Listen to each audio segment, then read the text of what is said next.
Thank you for joining Cancer Support Community Atlanta for this program. Please visit our website, cscatlanta.org, for a complete list of live and recorded events. We invite you to sign up for our newsletter to stay connected to all future programs.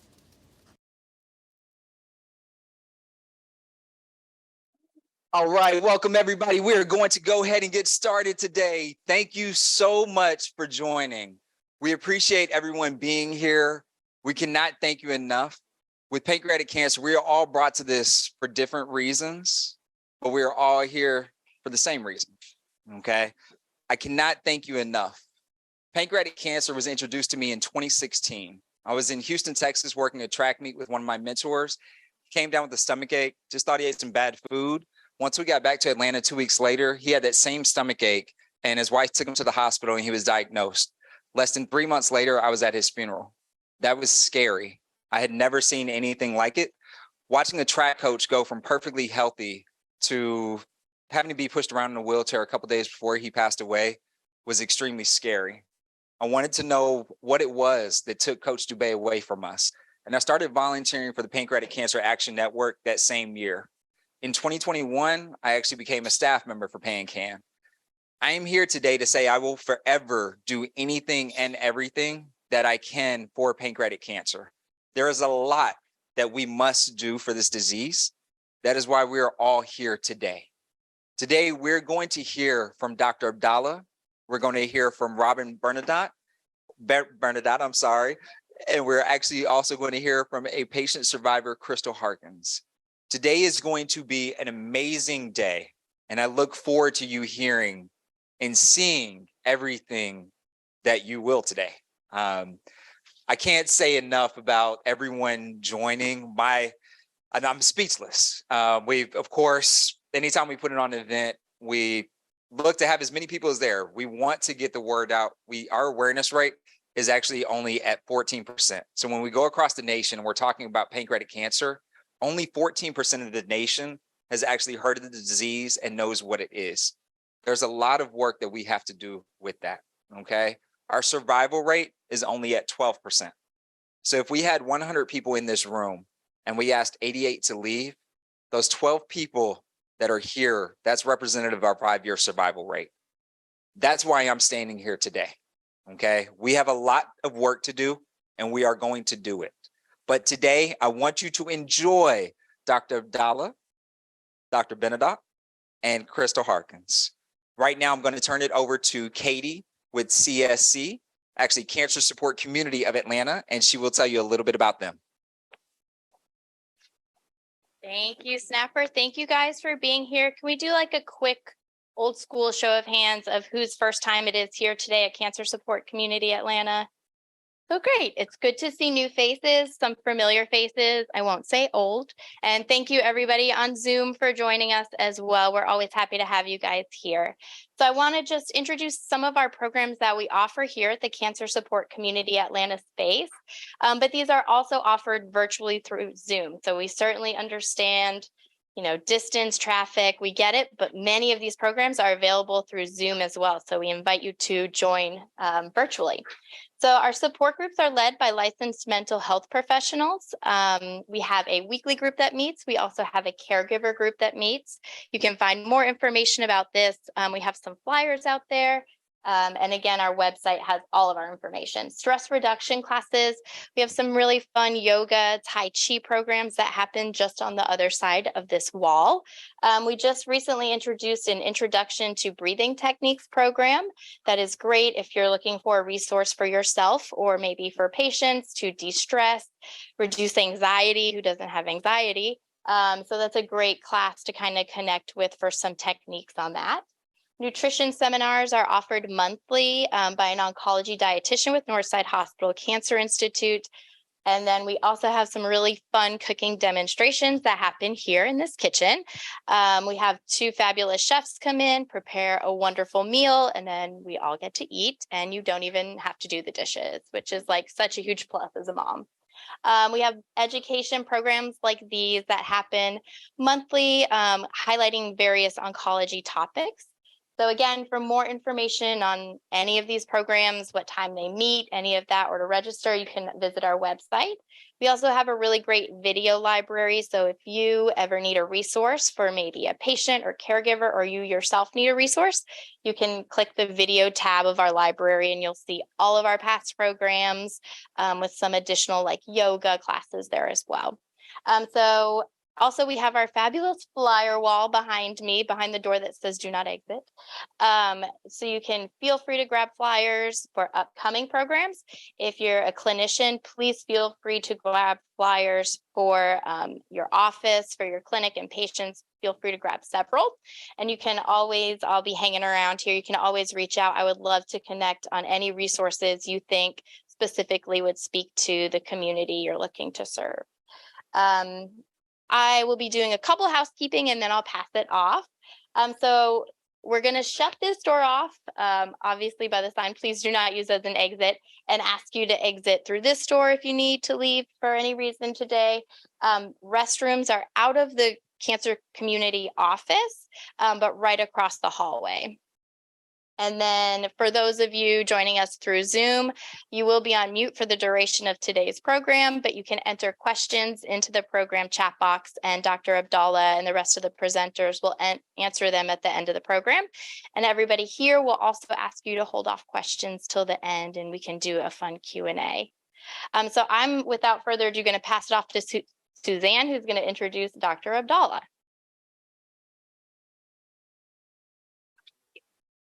Good afternoon. It's so wonderful to be here with the cancer support community and PanCan. We're very excited to be able to host a program like this. So thank you to everybody on Zoom and those of you who are here in person. So just a little bit about our program. Sometime back in 2014, 2015, I don't know exactly the exact day, the Northside Hospital Cancer Institute had a need to serve our pancreatic cancer patients. Of course, we had our medical oncologists here, but we didn't really have a surgical program to really treat these patients, and there was a need. So in Northside Hospital Cancer Institute fashion, when there's a need, we're going to find a way to develop a program to help our community. So in 2016, we started down the path of building a practice and starting to build a program. We got to work with Dr. Abdalla. He had already signed up to join us, but wasn't actually here in Atlanta yet. And so many trips later and site visits and work behind the scenes, we were able to build a wonderful outpatient practice. And then he finally came in January 2017, and we opened our doors on March the 1st of 2017. So all these years later, it's wonderful to have built our program and our practice to be able to serve thousands of patients that we have today. And it's programs and events that we participate with, and programs like this that we're able to host to help get the word out about pancreatic cancer, because as Snapper said, we still have a lot of work to be done. So without further ado, I'd like to introduce our medical director of the Liver and Pancreas Program at Northside Hospital, Dr. Eddie Abdalla. Well, thank you, Suzanne. Suzanne actually was on the ground before I came. I'd like to thank PanCan. I'd like to thank the CSC for the opportunity to stand before you. It's an honor. It's a privilege to talk to you. Building a program for complex cancer care is a monumental effort. And the goals have to be very high. There's no like, okay, for anybody in this room or anyone's family in this room or anyone's friend. We have to be able to achieve a level that's the highest that exists on the earth, right? And we built that already.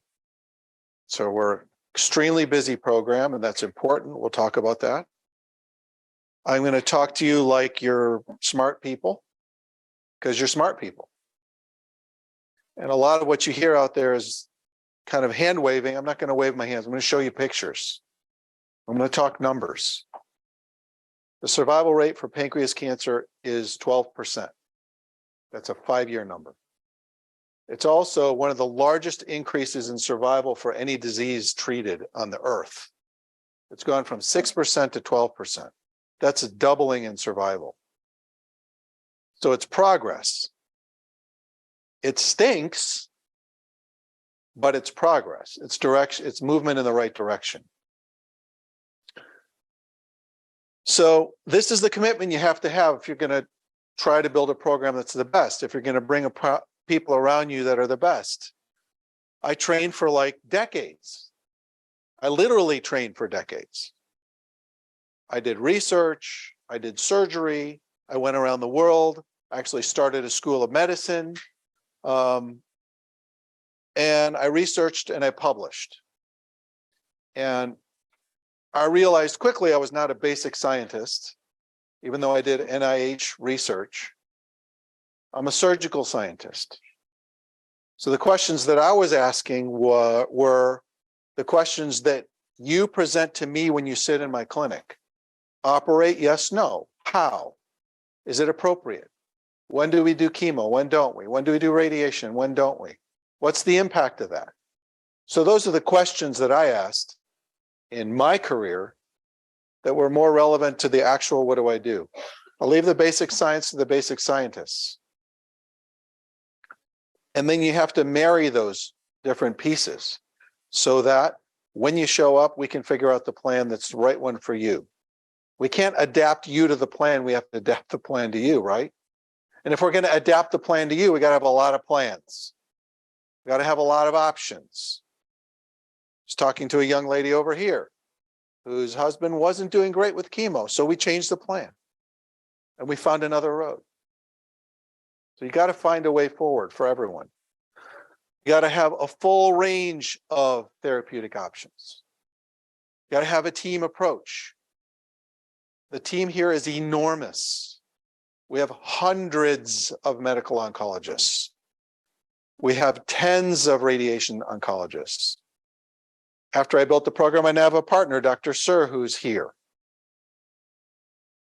So she reorganized her schedule to be here. I reorganized my schedule to be here. Why? Because this is important. Because we're not fixing cars. If someone's sick in the family, what's going through your mind? Nothing else, right? You're occupied with it because it becomes number 1, 2, 3, 4, 5, 6, 7, 8, 9, and 10 on the list. So there has to be a way forward. We needed high-level docs. We needed high-level access. We wanted to be able to deliver access and treatment options fast. And when we take this multidisciplinary approach, we accomplish both of those goals. We get care to patients faster and better. The outcomes are better. And it's actually a better lifestyle for the docs, right? Because I need good GIs to work with me. We're going to do endoscopy and biopsy and stent and all these other things that have to be done. I need good interventional radiologists. I need good imaging radiologists. I need good oncologists. I need good radiation. And I need nutritionists. Robin, who sees patients more, you or me? So over the trajectory of your care, getting ready for, getting through, and recovering from surgery is largely eating. GI is this wastebasket term that doesn't have any meaning until your GI tract is turned upside down by your cancer or by your surgery or by both. So the group is huge, and you need experience on all those levels. So as a hepatobiliary and pancreatic surgeon, I treat an enormous array of things. Now, I'll be honest with you, in my opinion, my biased opinion, you can't be just a pancreas surgeon. There are programs that have only pancreatic surgery. Guess what your pancreas is attached to? Everything else in your GI tract. Blood vessels flow through and under it. It can be attached to it.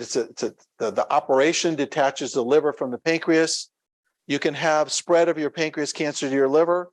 It's really nice to have a group that can take care of all those family of problems. And there's a patient over there who's invented, how many cancers have you had? Different ones? 2 GI cancers that I operated on. Yeah. So we've got to be able to take care of the whole patient, right? The number of operations that we do is extensive. And I do a lot of these operations, and Dr. Sir does a lot of these operations robotically. It's not always appropriate to do it robotically, but we're top 15 in America for robotic liver pancreas surgery. So here's what we're looking at. This is the ultimate combination procedure. This is, well, it's one of the ultimates. The one on the left is an ultimate and the one on the right is not. This is ALPS. So my practice is called ALPS, the Atlanta Liver Pancreas Surgical Specialist. And I came up with that name because of ALPS, which is ALPPS, which is a advanced 2-stage operation for dealing with cancer on both sides of the liver. That over there is a combined major liver resection and Whipple. So that means taking out 70% of the liver, the entire bile duct, the gallbladder, part of the stomach, the duodenum or the first part of the intestine, the head of the pancreas, and in that case, a big chunk of the blood vessel between them in one procedure. So if we can get patients through the extreme, we should be elegant at getting patients through the mundane, which is just a Whipple or a distal pancreatectomy. Okay. Neither of those are simple. But you need the range of capabilities available to you because not everyone walks in with this nice little cute nodule that happens to be in a difficult location.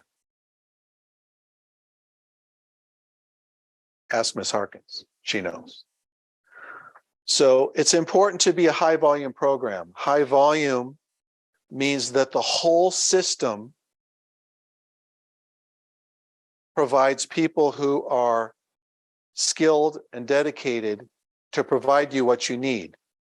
Whether it's the person answering the telephone, whether it's the people sterilizing the instruments or cleaning the floor, whether it's the nurses, whether it's the doctors, whether it's the interventionalists, and whether it's the dietitian who actually knows what she's talking about.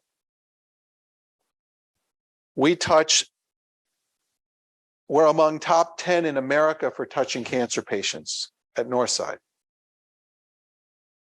That's scary, a lot of cancer in Georgia. And there are other big cancer institutions in Georgia, but none come even close to this number of cancer patients we touch. And so we parlay that into tremendous expertise. We have depth at position. You don't want one person, you want a lot of people who can help you when you need it. This is the diagram of the stomach, which overlays much of the pancreas. The pancreas extends from over here to over there. It's a long organ. And it's brilliantly anatomically divided into the head, the neck, the body, and the tail. Those are the real medical terms. Once in a while, we can speak English, it turns out. But the head of the pancreas has a duct. It conducts digestive enzymes through that duct. The liver produces bile. The bile goes actually through the duct that literally penetrates and goes through the pancreas. It joins the duct of the pancreas, and they drain into the intestine. And food comes out of the stomach. I can use the pointer for the zoomers. Food comes out of the stomach. Digestive enzymes come out of the pancreas. Bile comes out of the pancreas. Digestion occurs here and things move down. In Atlanta, we call this the spaghetti junction of the GI tract. So there are an array of problems that can occur here, pancreas cancer among them, that require that that whole geographic block be removed. I frequently credit Whipple, as you've all heard that name, with figuring out where God drew the lines. And when we follow the lines, all the good stuff happens. We'll get to that. I'll show you some real pictures. This is another diagram that shows the blood vessels that course through this area. So if you're going to operate on this area, you've got to be facile in managing those too.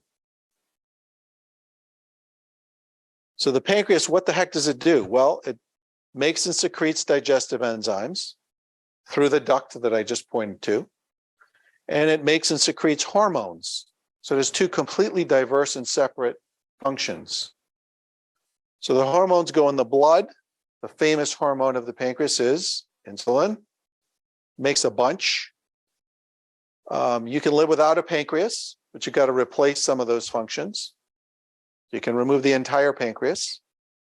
There's a person in this room without a pancreas who's going to talk to you shortly. No pancreas. Whole pancreas is gone. Okay. So you can look like a model and have your whole pancreas out. You'll see her in a minute. Her kids are going to be models too. So many different tumors arise physically within the pancreas. We're talking about pancreatic cancer, which is pancreatic adenocarcinoma, or ductal adenocarcinoma, in purple for pancreas cancer. It's not a super common cancer. There's about 200,000 per year, but it's rising, especially in 30 to 40-year-olds, quite dramatically. Along with colon cancer, we're seeing this huge rise in pancreatic cancer in young people. When the Mayo brothers figured out the risk factors for pancreas cancer in the 1800s, they said male, smoker, over 70, with new onset diabetes, which is absolutely true. Most pancreas cancer patients are male, over 70, smokers, and are found to have diabetes. It's not completely clear that diabetes caused it, but diabetes is a feature because the pancreas gets unhappy, and hence its insulin production is reduced. Pancreas cancer is absolutely a smoking cancer. But just like all cancers, you don't have to smoke to get pancreas cancer, as probably many people in this room will attest. The other cancer that is produced by the pancreas itself is called a neuroendocrine tumor. So this guy arises from the cells that produce hormones. Totally different disease. Most patients have what we call a neuroendocrine tumor. We don't call them cancers. There are neuroendocrine cancers, but most patients have neuroendocrine tumors. This is dramatically more common than this. Second only really to colon cancer, but it doesn't kill people. So the average patient's probably had that 7 years before they even know it. Not the case here. We just said 12% of people with this disease survive 5 years. These people are 7 years out before they even know they have anything. Totally different diseases. If they occur in the head of the pancreas, you still get a Whipple. If they occur in the tail, you still get a distal pancreatectomy. So we use the words that link them. They're both in the pancreas, but they're totally different diseases. We're talking really about this today. Pancreas cancer. What are the early warning signs? So I mentioned diabetes. The early warning signs of pancreatic cancer depend on where it arises in the pancreas. If it's down here in the tail, it doesn't bother the liver. Remember, the liver flows through the head. So you don't get jaundiced if you have a tail lesion or a body lesion. If you have a head lesion, if it's over near that duct, you can have a teeny weeny little tumor that causes yellow jaundice. There are dozens of causes of jaundice, but that's one. Sudden explained weight loss in any patient needs to be pursued. Someone who's been on a diet for years and it didn't work, and then suddenly it's working, and they're like, oh God, this diet's finally working. No, there's a reason. It didn't spontaneously start working what you've been doing for years. Pain can be a symptom. The other effects of jaundice, you can get itchy, lose your appetite, significant changes in taste, even for alcohol. And a gallbladder, it's poking out of your body, you can almost feel it because it's blocked. And then some very important things, Dark stools are from bleeding. Funky, pale, floaty stools that fall apart, and even oil in the bowl, that's a sign of insufficiency of the pancreas. You're not getting those enzymes. We can fix that in, what does it take? A dose, very quick. So what are the risk factors? Some we can manage: smoking, being overweight, probably diabetes, probably chronic pancreatitis, and some exposures have been linked to pancreatic cancer. The things we can't control are our age. It's more common in over 70-year-old patients, although growing in young patients. Men more than women. African Americans more than whites, interestingly. Family history of pancreatic cancer and specific genes are linked. This is new data over the last few years. We went from knowing nothing about genetics of pancreas cancer to finding a gene in a third of the patients that explains why they got it.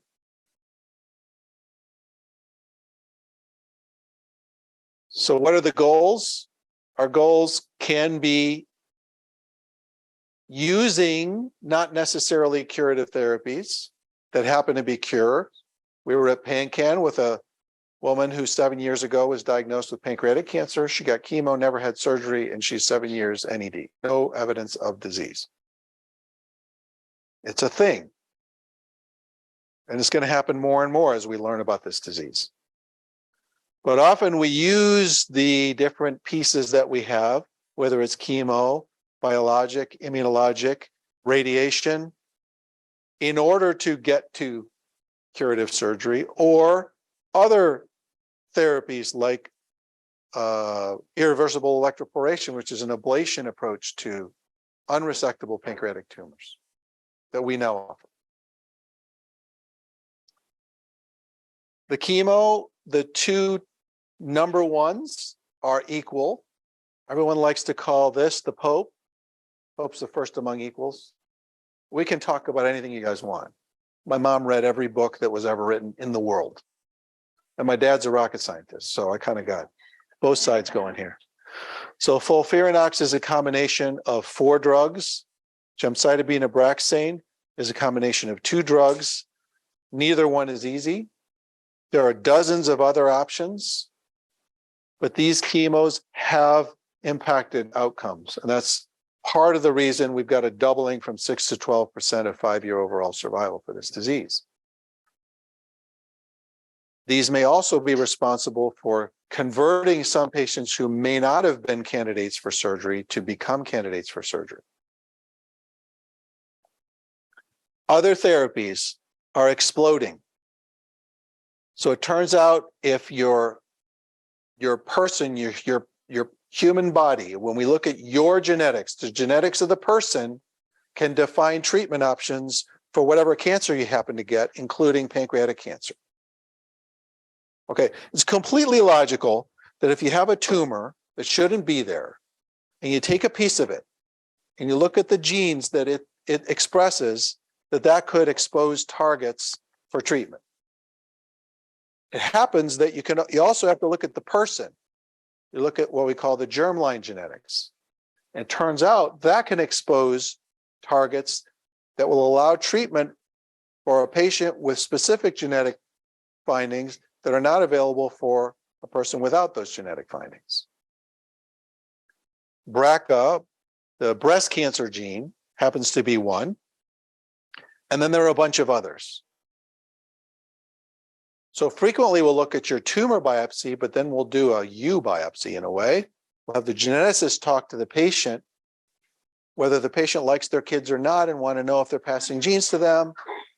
If the patient likes him or herself, those genetics can be very illuminating as to treatment options for the patient. Pretty interesting. This is mind-blowing. We never knew this. A few years ago, 0. Now, we have a number of genes we look at. And there's a huge number of trials that are looking at those things. So we'll talk about pancreatic head cancer since people talk about Whipple quite a lot. So the tumor is in the head. Remember, head, neck, body, tail. It's hidden back there. It's covered by a bunch of stuff. Blood vessels are running through that area. And the definition of what can be removed has evolved dramatically from when I started doing this operation in the 90s to what I do now. And so it's important to get an opinion of somebody who actually knows how to do it. Now, there are some very obvious signs on imaging studies that can tell non-surgeons that surgery is not an option. But with the growth of treatment options, including ablation options, many patients who were never imagined to be candidates for some surgical intervention are. And these interventions extend life expectancy by years. The drugs tend to extend life expectancy by months. We're looking at years. And of course, our goal is always a real deal, right? We have people working for PanCan that are 20 years out of surgery. Okay? With unresectable tumors, by the way. I'll show you a picture. But it varies from patient to patient because the patient's in great shape, we have different options than if a patient's very sick from their cancer. Or maybe their cancer isn't advanced, but the effect is advanced on their health. And usually nutrition. Why? Because the bile's not flowing, or the enzymes aren't flowing, or the insulin isn't flowing. Or these tumors may produce factors that get in your way. So sometimes treating the cancer gets you better. They'll say, oh, chemo, how am I going to have surgery after chemo? Well, ask a whole bunch of people in this room. The concept of chemo is the cancer's here and the patient's here. You give chemo, both take a hit, right? Well, the cancer doesn't get better, you take a break. Patient recovers. Need a little treatment, little treatment, little treatment. Now I got a big gap. I got a lot of strong person and I got a weak cancer. So I may have more options on the table now. So we need to see these folks early on, or at least have the discussion in our multidisciplinary committees and meetings so that we can lay out options going forward. And, you know, multidisciplinary conference isn't a one-shot deal. You say, well, my husband was presented at the MDC and they said no surgery. Okay, well, yeah, that was 6 months ago. What about now? Things can change. So we have an approach that's very dynamic. Literally every single time I see any patient in my clinic, I communicate with the doc that I'm working with. Every single time. She's fine. This is the issue. Where are we? How many cycles of chemo? What happened? Every single time. That continuous flow of information is what assures you that everything is being reassessed and reassessed and reassessed and reassessed because things change. We have to adapt the plan to the patient. We can't adapt the patient to the plan. I think I said that already, but I'm repeating myself for a reason. So the question isn't, is it resectable, yes or no? The question is, if somebody's in good shape, I don't care what their scan looks like. There needs to be a multidisciplinary discussion. I showed you the wheel with 50 different specialists on it. Everybody needs to weigh in. A lot of times, just the patient's not in good shape is all they need is some pancreatic enzymes and blood sugar control. Wouldn't it be criminal to not offer a curative therapy to somebody who just needed a little enzyme pill and a little insulin? Welcome to the jungle. That's why Robin works in our clinic and sees every patient. So we need the opportunity to see the patients in order to discuss the options. So I'm going to talk about a couple different elements here. How am I doing on time? I'm all right. We call resectable or borderline patients these tumors that we have a high probability of removing are treated with usually surgery plus chemo plus or minus radiation. So frequently, and if you look at people who are living 5 years after pancreas cancer surgery, they all had surgery and they all had adjuvant therapy of some form, either chemo or radiation or both. That's the typical person you see who's standing in your clinic 5 years later, like that lady over there. 6.5. Okay? And they all get nutrition. That's why we're presenting to you in a kitchen.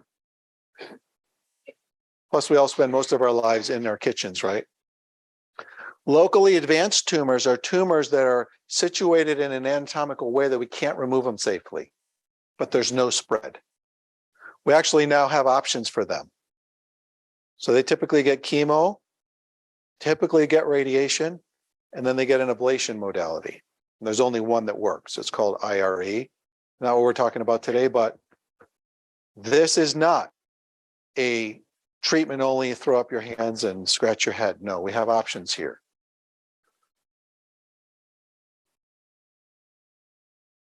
Metastatic pancreas cancer, typically chemo, but now I have survivors of patients with metastatic cancer, such as one of our patients who presented with a basketball in her liver of metastatic pancreas cancer.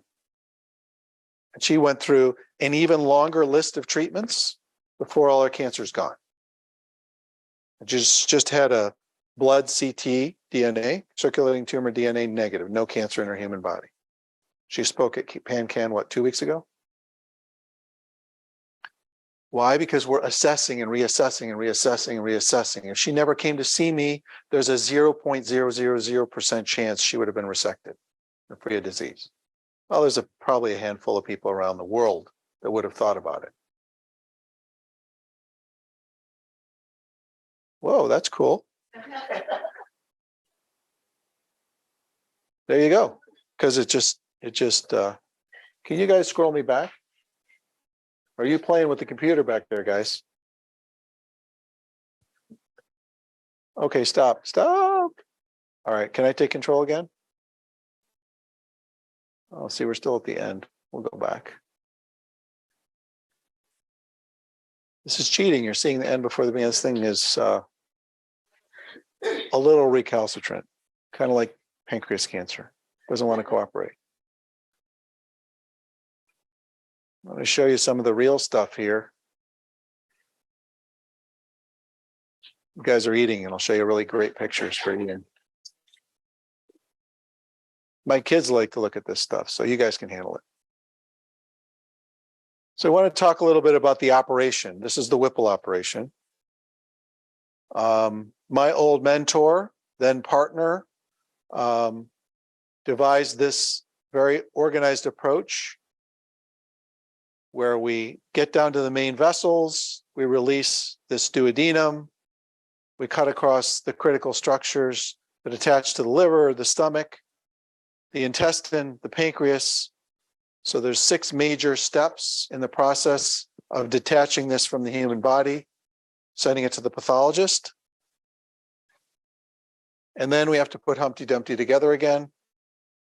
The secret is they forgot the king's women, right? The king's men and the horses, they failed. They brought in the king's women. And lo and behold, Humpty Dumpty was together again. So we have to reconnect the pancreas. We have to reconnect the bile duct, which is the liver. And then we have to reconnect the stomach. And it turns out that this orientation works beautifully to get everything back where it belongs. Get the bile and digestive enzymes and the food together for digestion. So if you look at the survival in the US National Database, and you look at how many operations are done in a given institution, you see that survival increases as the volume in the hospital increases. That's where we are. And the way we do it is we do the multidisciplinary, real deal, repeated evaluation of patients. Frequently, patients with pancreas cancer are rushed to the operating room. And frequently, it's the patient driving that. I got to get it out. The problem with that approach is many of those patients are going to have operations that leave microscopic cancer behind. Some of those patients will not be resectable. And then they have to recover and then get their adjuvant therapy. Those of you who have had treatment before and after can attest to the fact that it's harder after than before, right? We're not making it up. So the neoadjuvant approach means giving the treatment before the surgery. And it turns out that relatively few have big problems with chemo, particularly among the patients who are candidates for surgery. You have plenty of opportunity to adjust the plan, and more people end up getting all their treatments, some chemo plus or minus radiation plus surgery, if they go down this road. So a larger and larger and larger proportion of patients are getting neoadjuvant therapy. That's why when you look on CancerWise and other websites, they talk about neoadjuvant therapy, therapy before surgery. When we were doing this in the 90s, we were called heretics and lunatics and maniacs, and now it's a standard of care. That ain't going to happen if there's not a multidisciplinary discussion. We would love the magic marker that told us what to do with every patient who walked in the door. Do this test, it says surgery, or do this test, it says chemo A. We're actually moving in that direction, believe it or not, but we're not there yet. So sequencing the therapy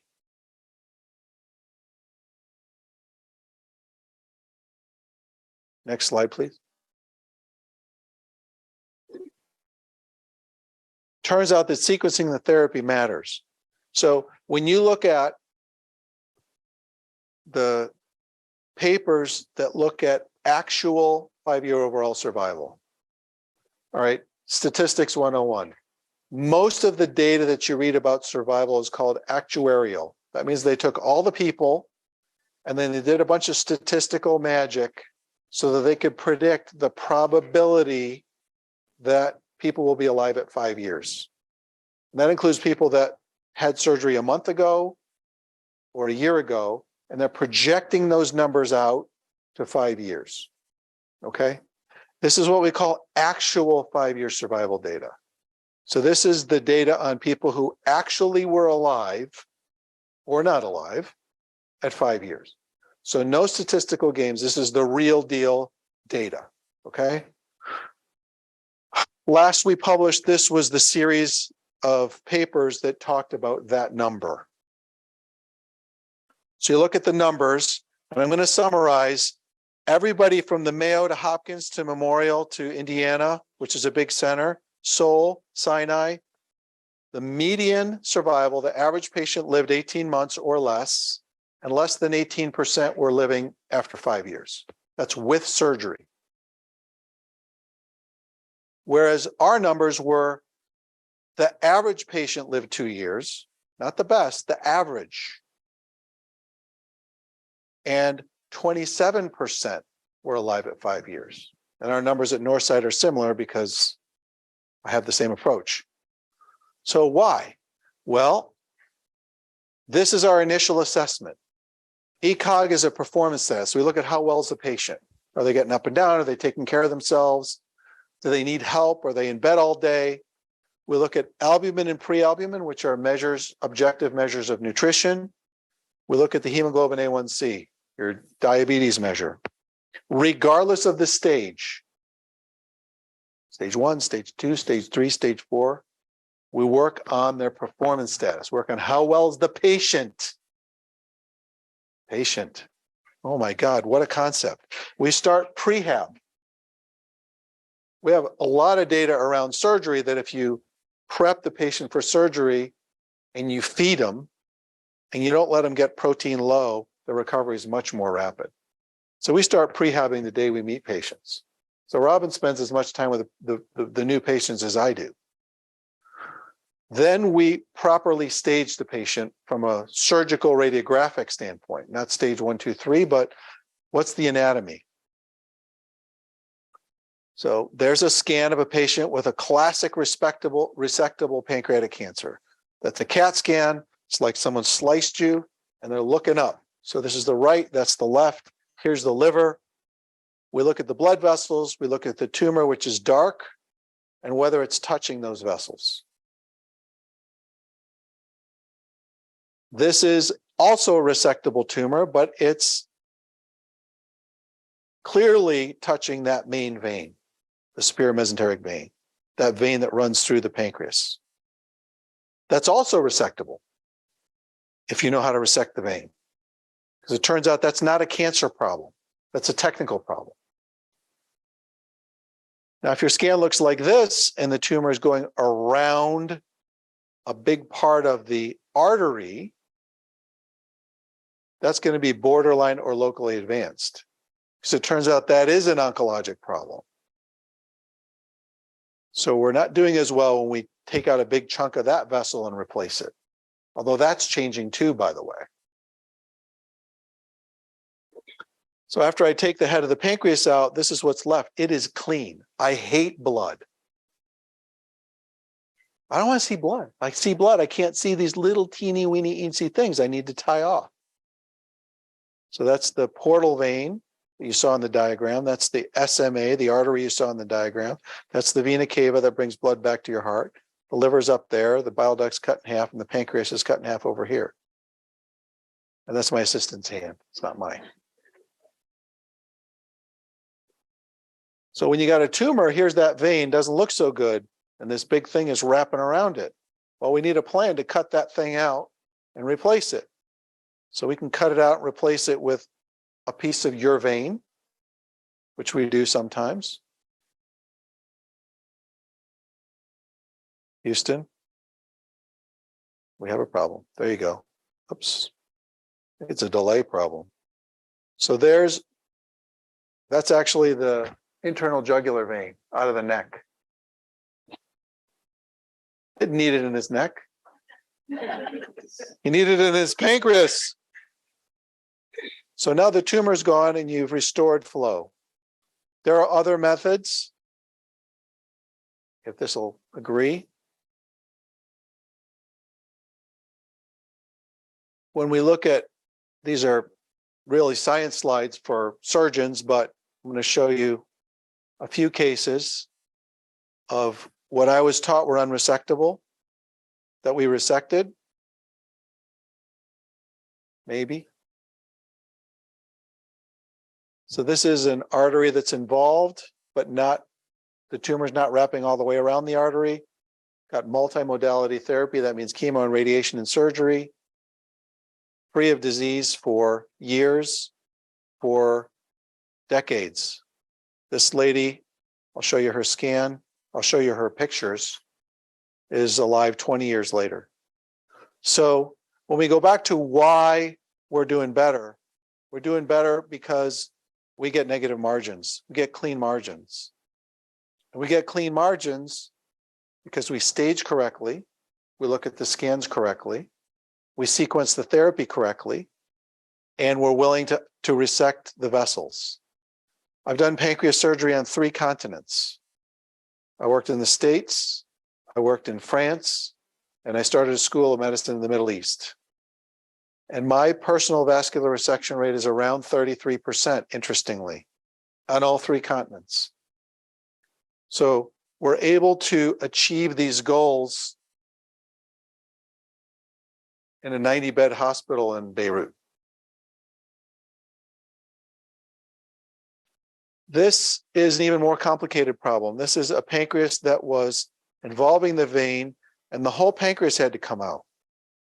And in this case, I replaced it with a prosthetic because it was such a long segment. You know who that is?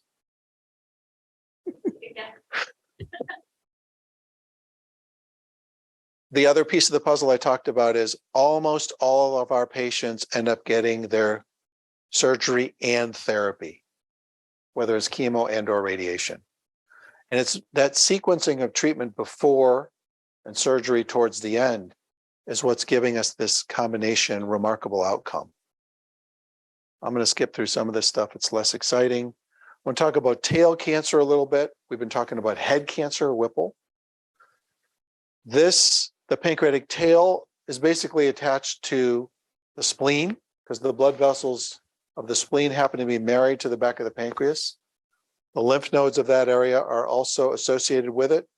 So when we take out the pancreatic tail, we take out the spleen. It's non-negotiable. You don't do pancreatic tail cancer surgery without taking out the spleen. When they're in the middle of the pancreas, they can be aligned with even more blood vessels, making them trickier. And sometimes we have to do even more sophisticated vascular resections and reconstructions to get those out. The other thing that we're doing a lot of, fortunately, the robot works better than this. I'll skip these boring pictures, go to the more fun pictures, maybe. I'm going to bring in a surgical robot, then it'll work. Can you guys click on this? You click on that? This is a robotic distal pancreatectomy. So your incisions look like this. When we do robotics, the size of the incision is determined by the size of the thing I got to pull out of your human body, not by the space I need to get in there and do the operation. So if you have something smaller, put in small instruments, small incisions, remove the tumor, put it in a bag, seal the bag, and then make one of those incisions just big enough to pull that bag out. So it never touches you, right? It's released, bagged, and then extracted. And then you get the smallest incision possible. We also do screening for pancreatic cancer. Now that we're aware of many genes that can confer risk, we have one of the most robust pancreatic cancer screening programs. I tend to screen children of pancreatic cancer survivors or children of patients with pancreatic cancer, whether or not they have a detectable gene. We keep finding new genes. If you have someone whose 4 uncles had pancreatic cancer, even if they don't have one of the genes, guess what? They're probably at elevated risk. And screening may help us find those things early. It's pretty easy. It's an MRI, it's some labs, and typically it's an endoscopy. The age that we start varies. Most screening is 50. We start at the age of 50 or T-minus 10 years. So if you have a family member who had pancreas cancer at 55, we'll start screening probably at 45. But pancreas cancer screening is as robust as breast cancer screening or prostate cancer screening or colon cancer screening. So we only apply it to patients who are considered at increased risk because of their genetics or because of their family history. But this is a real thing. And we are one of the busiest pancreas cancer screening programs in the country. So if you're in good shape, you have options. There's no exception. You may not like the options, you know. Nobody wants to have pancreas cancer. Nobody wants to have surgery. So throw the wants away and look at where you need to go. You want to be well, you want to be healthy. Medicine is the restoration of the natural state. The natural state doesn't mean you have a pancreas or you don't. The natural state is that you're able to conduct your life in a normal way. So if that's our goal, then we want people to eat, walk, go, come, do all the things they need to do. So refer early. Multidisciplinary discussion is critical. It's a continuous discussion. And so to be ready, you got to eat. So hopefully you guys enjoyed lunch. And I'm proud to introduce Robin Benardot. I do speak French, and her name is French. And she speaks French, actually. Who is our real lead for nutrition. She works in my office. She sees essentially all my patients who are willing to see her, which is all my patients. Often they want to see her, not me. They're like, hey, Abdalla, how are you? Where's Robin? Because this is a critical piece of taking care of folks with all the complicated GI problems that they walk in the door with, or that we help create by rearranging your GI tract. So I'm proud to introduce Robin. I'd like to thank PanCan and the cancer support community for giving us this opportunity. It's really a pleasure for me to be back at the cancer support community. I used to do a lot of talks here once in a day before I started at Northside. So following up after Dr. Abdalla's wonderful explanations about how this goes, you might get an idea that what I do is not normal nutrition in any way, shape, or form. So to introduce myself well, I want to explain what is the difference between a dietitian and a nutritionist. Well, our credential says registered dietitian nutritionist. Dr. Abdalla calls me nutritionist, doesn't like the name dietitian. I like clinical dietitian.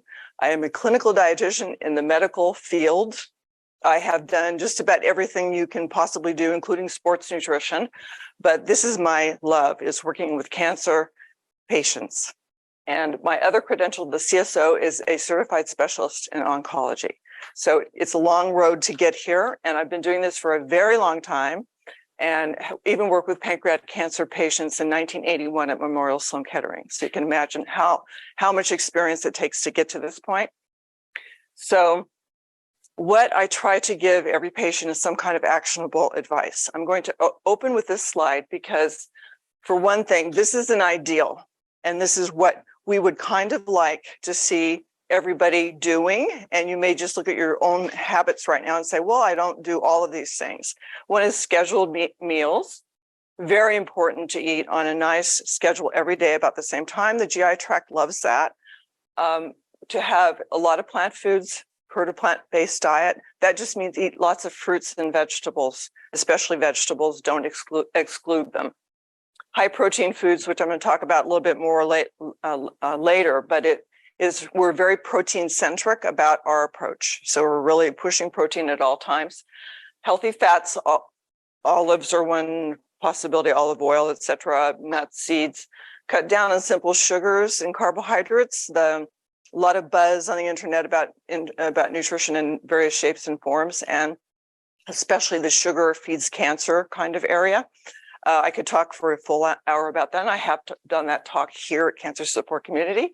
But what we're looking for is not purity and, best whatever. We're looking for people who are able to eat. And if you have to eat some sugar in the foods you're eating, we're not going to pick on that part. So this is just a general idea of don't eat too many desserts, okay? Drink lots of water. We make recommendations on how much water someone should drink. And to move. I can't stress how important it is to move every day. Tell my patients to get up every hour, 5 minutes, and stand at least, even right after surgery. But movement is super important. So that's the theoretical. We don't see that very often. People don't get to that point because I'm missing my little up here. Nutrition affects outcomes. And what is the effect that we measure actually in oncology nutrition practice is that you see patients having to go back for additional IV hydration. You see more ER visits and hospital stays. Nobody wants that. Nutrition makes a dent in this. Delayed or missed treatments. You actually can miss treatments because of nutrition issues. It's a very common one. At Northside, we have a very large cancer support, certified specialists in oncology, registered dietitians. I rely on them for our referrals when patients go to oncology. But we take this so seriously that we measure this in our outcomes in this way with our patients. Something is not working here. Oh, it is on a timer. Okay. Okay, so key timing for nutrition. You saw a little bit about the timeline that Dr. Abdalla presented. It's we love to see patients at the very beginning because then we can root them nicely. For me, that is a super big advantage because I'm not dealing with someone who may have problems that are created as a result of going to chemotherapy. So that red arrow is probably my ideal first time I'm going to see a patient before they start chemotherapy. I give them a heads up about what to expect. I don't pull any punches. I tell them you're likely to have this issue. You're likely to have that issue. If it gets out of control, if you don't have somebody that's going to help you, call me, call us. But we're dealing with the side effects of the chemotherapy that get in the way of eating. So it's based on the specific chemotherapy regimen, I'm giving patients information about that ahead of time as to what are the most likely nutrition impact symptoms of those chemotherapy regimens. Dr. Abdalla went over the ones that we see the most often. We usually do 4 cycles. As an oncology dietitian, I am very familiar with the regimen. So I know what they actually produce as far as timing. I can tell you for some of the treatments, as of cycle 3, you may expect to have this problem. That's how well I know them, because I've worked in Northside Hospital Cancer Institute in the medical oncology groups too. So likely 4 cycles of chemotherapy. So we want someone to go into chemotherapy, stable weight, see them at the end of 4 cycles of chemotherapy, hopefully with that same weight. That's one of our guidelines. And then possibly chemotherapy 3 to 4 weeks after chemoradiation, 3 to 4 weeks after that. Another baseline assessment there. So you see, we're seeing patients quite a bit here. Prehabilitation 6 weeks before surgery. And then hopefully we're doing a pre-op, telling you what to expect post-operatively. So the patients go out knowing exactly what they should be eating, how they should be eating after surgery. And then also we've got, I didn't even include in this time, we have a timeline also to get patients back on their feet, to get them back into treatment after surgery. So this is usually what we're seeing is this kind of timeline here. And this is where nutrition fits in. But I can tell you, I don't usually see patients this infrequently. I'm usually seeing them several times during the chemotherapy, getting phone calls from other dietitians about what problems they're having, or if they're unable to keep their weight stable. So this is a minimum amount of nutrition encounters. Malnutrition has a huge effect on all outcomes in oncology treatment. So there's 5 times greater likelihood of death. That's a pretty ugly thing to put up there. 3 times greater risk of complications, increased length of stay in the hospital, higher readmission rates, increased hospital costs, and then this was done on a colon cancer population. We see a significant increase in postoperative complications. So malnutrition we take very seriously.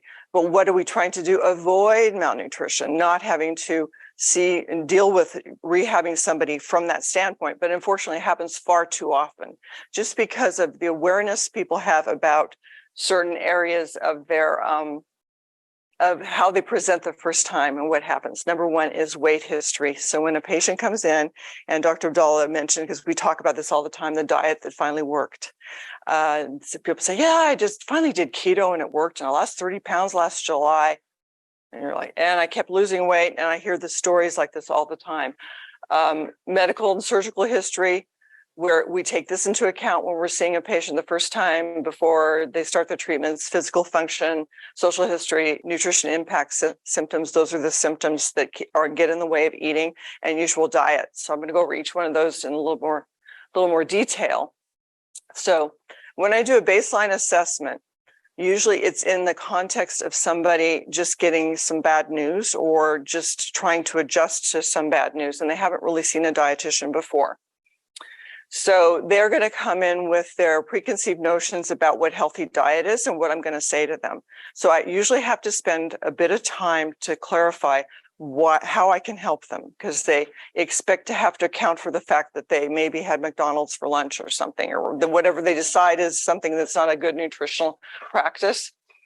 So I'm looking for things like exclusion diets, where people are taking whole categories of foods and they're not eating, say, all dairy products because they heard they were bad, or they just read the information about cancer and diet, and heaven forbid there's a lot of poor information out there. They end up having gone on a vegan diet, something like that. Like, I was always eating all foods, but I've been on a vegan diet for the last 2 weeks because my friends told me I needed to do that. Meal frequency, I'm looking at, do you have those scheduled meals? Food procurement. Would you usually have fast food meals? Just want to know straight up, how do you usually conduct your procurement of your meals? Home cooked meals. Of course, I have my ideal. I love it when someone says they love to cook, but nowadays few people cook. It's just a reality. And a lot of people don't really know how to cook anymore. They think that zapping in a microwave is cooking. So I want to know where you are. I'm looking at where is the patient really, because I want to give recommendations and information that's going to really help them, not to be, the dietitian who eats perfectly and is whatever. Beverages, sweetened alcohol intake. We ask people a lot about that. And also plain water intake. Believe it or not, a lot of people don't like water and they don't drink water. So I know I'm going to have to talk to them a lot about this with chemo because they need a lot of water. Protein intake, what kind of protein foods you eat at each meal, whether you include them or not. And this also can be a problem because there are some people that eat only like a cereal with almond milk in the morning, which has like 0 protein in it. And we're looking at a high protein intake for each meal. Then dietary supplements is a whole different area that I think people are understanding more, that once they have a diagnosis like this, they should be very careful with supplements. But we do have to go over dietary supplements quite a bit. So I'm looking for those things with an intake history. And for weight history, I'm looking at markers of malnutrition. It's a marker of malnutrition in here. And so I'm looking at, what is your usual weight? What was your usual normal adult weight? I don't want to know what you were when you were 20, if you're 65 years old, what your high school weight was or whatever. But if you tell me that I always weighed 180 pounds and now suddenly I weigh 145, that's what I want to know. And then I'll also ask about the time period frame that happened in, because if it happened in a month, 2 weeks, a week, 3 months, I mean, it's amazing how quickly someone can lose weight in a disease process. So I'm calculating by weight loss in a time period, which is something I'm tracking on every patient every time they come in. It's a standard. We don't have really good measures for lean muscle mass loss, but this is something that we can see with just by looking at someone's limbs, for one thing, their collarbone, et cetera. I know, given the weight loss, that if it's over a certain time frame, you haven't only lost fat, you've lost muscle also. So that's what I'm looking is keeping people in their best musculature and lean mass. Sarcopenia of aging. So we generally lose muscle mass with each decade of life. It decreases. So if I have a patient that's over a certain age, I can assume that there's a certain muscle loss. I might ask them, my next slide being about functional, I think, yeah. That here with the sit stand, I might ask somebody to do something as simple as, can you get out of the chair without holding on to the side of the chair? And is it difficult? And if somebody can pop right up, I know they're doing really well, but most of the time with weight loss, someone can't. So that's a good determinant of loss of good lean muscle mass. With physical function, also I'm looking at teeth, the mouth, it's the shape of the mouth. We have a lot of swallowing problems sometimes, but also taste problems. It's interesting how taste can go very quickly. So I'm asking these kind of questions. Usual activity, what do you usually do for an activity? Okay, I used to go to the gym, but I don't anymore. No, really, how often are you up on your feet? Do you walk? Do you have a sedentary job? Just to get a baseline on somebody. We talked about the shopping and food preparation already. Also your age, your living situation, those significant others in the family, super duper important. If I have a 70-year-old man who's divorced and all of his kids live in California, I'm worried right there. That's our first issue, is to figure out how to deal with that, because we need help in situations like this, someone we can count on. And economic constraints, which I see the gamut of situations there. I'm not going to make recommendations for somebody to buy a very expensive supplement if they can't afford it. So I'm going to figure out how to do the homemade stuff, whatever it takes. So I'm really looking at you as an individual as well as I can in my short time frame. In our clinic situation, I follow Dr. Abdalla. He presents the case to me. When it's a new case, what he thinks happening, I go in, I assess. We have a whole line of patients behind us. So So I sometimes have to, I'm doing an 8-minute, intervention. We all don't like how short our doctor's visits are. Dr. Abdalla spends a lot of time with his patients, more than I've ever seen. I have to go a little faster. So I have like a little program here where I'm saying, okay, this time I need to talk to them about this, or maybe I need to call you about that later or whatever. But I can visualize a kind of what I'm dealing with the usual intake and all these factors I mentioned about getting to know you as an individual, so that in the future I can help you as we progress on this timeline of treatment. So, and this is something that in medicine we take copious notes about and try to individualize a very kind of unmanageably busy situation, but we do try our very best to do that. With symptoms that get in the way of eating. So it's not unusual that when I'm sitting in a room with a patient, I'm going to go from here to there. What are you feeling here? Are you having problems with your sense of smell, sense of taste? All these symptoms get in the way of eating. Swallowing issues. Reflux is another thing that can really flare up terribly if you have pre-existing reflux.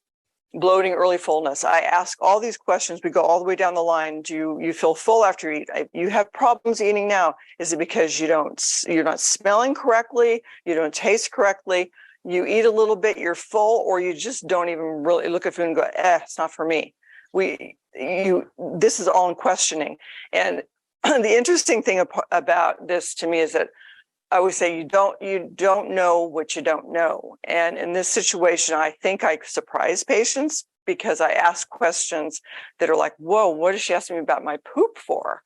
Well, this is something we talk about all the time in pancreatic cancer is the diarrhea and loose stool, which is my last one, but also constipation. Big deal. If someone is very constipated, they're not going to eat right if they're not well. So all of these symptoms are something I'm talking about every single time and trying to find a remedy for. This is very much a GI specialty, I would say, because it is constantly changing with patients depending on where they are in the treatment. A lot of the treatments the chemotherapy affects the GI system, your constipation day 1 through 5, and then diarrhea day 5 through 7 after the treatment. So this is a moving target always with me is working with these nutrition impact symptoms. Malabsorption of nutrients, big deal. We have pancreatico-biliary asynchrony. This is all taken off at the top here, but it's a long little word here, or pancreatic enzyme insufficiency. So there can be a difference in where the pancreatic enzymes are actually flowing into your body and how they're utilized in as you eat. So you can have the enzymes flowing too late, to make it simple, so that it doesn't really work properly to break down your food. If you don't have enough pancreatic enzyme, you're not breaking down your food. They're responsible for helping you break down protein, fat, and carbohydrate. If you don't have enough of them, you're not going to be able to break down your food. I will repeat it again, because what happens? Then you have a GI system that runs amok. You've got all those symptoms I mentioned: bloating, gas, from the right after you eat to this loose stool, light pale or yellow colored stool. That level of pancreatic insufficiency that you have to start to show symptoms for the most individuals is 90% deficient. So that's a lot. That's what they're telling us, 90% deficient. We replace a small fraction of them. You put out thousands of units of these enzymes into your system behind the scenes. It's an amazing process. You don't know what's happening. You can break down all sorts of foods. When you don't have enough enzyme, believe me, you know something wrong, but you may not know, except that you've got this unexplained weight loss. So you may see that the first time you have we have patients come in that have this unexplained weight loss. It's usually that, especially when it's the pancreatic cancer, the head of the pancreas. But you can have something as simple as increased intestinal gas too. So this we're fishing for constantly with it. I do a lot about managing those pancreatic enzymes and making sure that patients are getting enough, not getting too much, not getting too little. So that's a big part of my job. So when somebody is prescribed pancreatic enzymes, I'm monitoring the effectiveness and the efficiency of how they're taking it. They're also, you have a responsibility always with these treatments with nutrition. It's like scheduled eating and getting your protein in and getting your fluid in, and et cetera, et cetera. But these enzymes, you have to remember to have them on your table or wherever you need them, to remind yourself to take them, right? And you have to be able to take them with the first bite of meals, second bite of meal, usually 2 per meal. So it's something that is another part of the routine, that this reinforcement of the routine about how you eat and what you eat, and when you take your pancreatic enzymes or any other medication that affects your gastrointestinal system, is really a big part of the dietitian's job. I spoke mostly about that. We use a lot of Creon, but there are other pancreatic enzyme brands out there. But to give you an idea about how many you're taking, for an adult, we start off with 36,000 units, lipase units, and you take 2 of them per meal in this situation. So you have like 270 a month you're using. So people get big bottles of these things. It's something that most people are never going to see in their lives. But this is very, very important for adequate nutrition, because otherwise you're going to malabsorb, you're going to lose weight quickly, you're going to feel terrible, and you're going to fall out of your treatment. So again, the pancreatic enzyme replacement therapy part of pancreatic cancer treatment is very important. In my career, I have seen a major change in that, and giving dietitians the responsibility of monitoring them has really, really helped pancreatic cancer patients. And I still meet patients that say they never had them before. I met patients when I was working in medical oncology who had never had them, and listened to their stories about their weight changes. And often they were using walkers or in wheelchairs. And I just felt very sad that they hadn't had the opportunity to be prescribed these enzymes, because it's a deal changer. It completely changes your treatment. So pre-surgical nutrition optimization and post-surgical nutrition considerations.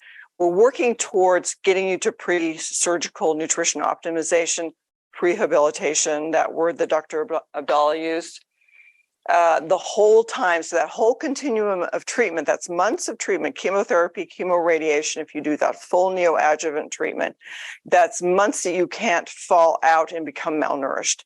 There are plenty of opportunities to fall out and become malnourished. So it's a heavy responsibility of nutrition to keep you in play there. So by the time my ideal is by the time you get to the surgery, you actually just need some education about what you're going to do after surgery. We've got you there. You're strong. You're feeling good. Your performance status is great. You're out, washing your car and doing your garden and active. That's what we're working for. And we're getting better and better at all the time, I think, at this. With preoperative nutrition optimization, I have some figures I use. One of them is the protein part of it, and I calculate it as 1.5 grams per kilogram, or for those of you who are used to pounds, it's 0.7 grams of protein per pound per day for people. So if you do that little calculation, you'll see you need it. You get a number. Well, I tell you how to do that number. And it's a very simple visual that if you look at a woman's size, the palm of the hand, this is about, say, close to 20 to 30 grams of protein right here. So if you're having a serving of lean meat or whatever. So I give you visuals to allow you to be able to assess how much protein you're getting, but we want that 5 times per day. That's a lot of protein. So 3 for every single meal, so that almond milk and cereal breakfast has to change. So I work with your habits as to what you like, your preferences, and then we figure out how to put protein in there. We use medical food supplements. We use quite a bit of them. I have a little magic cabinet in the office where I can pull some out and give them to you to show you what you should try to purchase. We have some very high protein ones on the market now, 30-gram protein, that are low in sugar. Other people, we need them to have calories, so I will give them the ones with the sugar. And so you have ways of sticking those in between treatments, in between meals, to get the 5 servings in per day. But if you can do it with real food and real snacks, I'm happy with that too.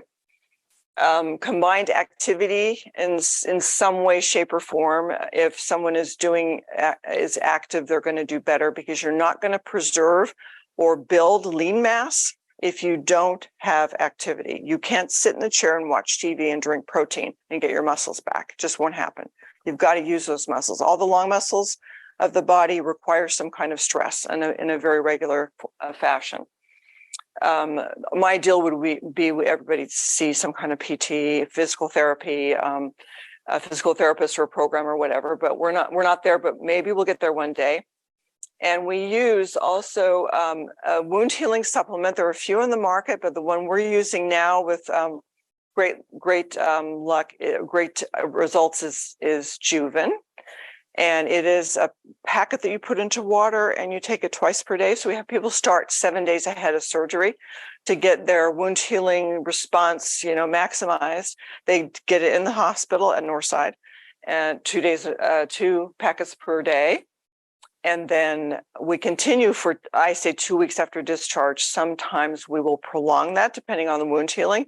We have a nice little look at the outside wounds, but the inside wounds you don't see, right? There's a lot reconnected in there that all needs to heal. So I just say to everybody, this is only a little portion of what we need to heal inside of here. So everything's about wound healing. So it's a big pre-surgery. That's the emphasis, is to get you healed and back on your feet really quickly. So high protein intake continues for a really long time, especially if you're going to have more treatment afterwards. You need to kind of really keep this same thing going after the post-surgical period of about, say, six weeks to 2 months. You can come back in and see us for post-surgery for 3 months, and I see patients often during that time.